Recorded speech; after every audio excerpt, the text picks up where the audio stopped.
উচ্চ আদালতের নিষেধাজ্ঞা উপেক্ষা করে মহাসড়কে দাপিয়ে বেড়াচ্ছে সিএনজি অটোরিকশা সহ বিভিন্ন অবৈধ যানবাহন। লাইসেন্সবিহীন ও প্রশিক্ষণহীন চালকদের কারণে প্রতিনিয়তই ঘটছে দুর্ঘটনা, প্রাণ হারাচ্ছেন যাত্রী, চালক ও পথচারীরা। ৬৯ কিলোমিটারের শেরপুর ময়মনসিংহ মহাসড়কের প্রতিদিন হাজারো মানুষের যাতায়াত থাকলেও নেই কোনো বাস সার্ভিস। দূরপাল্লার বাসগুলো স্বল্প দূরত্বের যাত্রী না নেয়ায় বাধ্য হয়েই জীবনের ঝুঁকি নিয়ে চলতে হচ্ছে এসব 3 হুইলার গাড়িতে।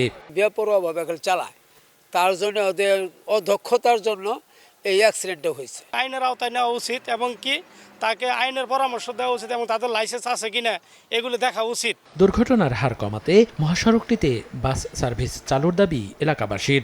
এই রুটে যদি একটা বাস স্ট্যান্ড থাকতো বা লোকাল বাস থাকতো আমাদের জন্য সবচেয়ে সুবিধা হইতো। বড় গাড়ি নেয় না, সেই কারণে আমরা ছোট গাড়িতে দাম লাগে।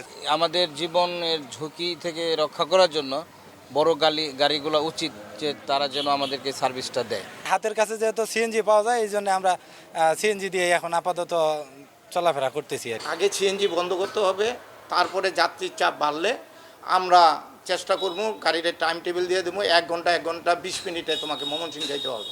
মহাসড়কে সিএনজি চালিত অটোরিকশা সহ অবৈধ যান চলাচল বন্ধে ব্যবস্থা নেওয়ার আশ্বাস পুলিশ ও বিআরটিএ কর্মকর্তার। জেলা প্রশাসন, পুলিশ বিভাগ এর সমন্বয়ে আমরা মোবাইল কোড করি, মাঝে মাঝে মোবাইল কোড করে এদের বিরুদ্ধে যখন আমরা রাস্তা পাই এগুলো ব্যবস্থা নিচ্ছি, অ্যাকশন নেই, জরিমানা করতেছি। মহাসড়কে এই আনঅথরাইজড গাড়িকে না চলার জন্য আমরা এদেরকে নানাভাবে উদ্বুদ্ধ করে আসছি। জেলা পুলিশের পক্ষ থেকে চেষ্টা করব যেন এই আনঅথরাইজড গাড়িগুলো যেন রাস্তায় চলাফেরা করতে না পারে। বিআরটিএর তথ্য বলছে, গত বছরের শেষ 2 মাসে নকলা ও সদর উপজেলায় সিএনজি অটোরিকশা দুর্ঘটনায় প্রাণ হারিয়েছেন 10 জন। চলতি বছরে সড়ক দুর্ঘটনায় এখন পর্যন্ত জেলায় 35 জনের মৃত্যু হয়েছে। সময় সংবাদ, শেরপুর।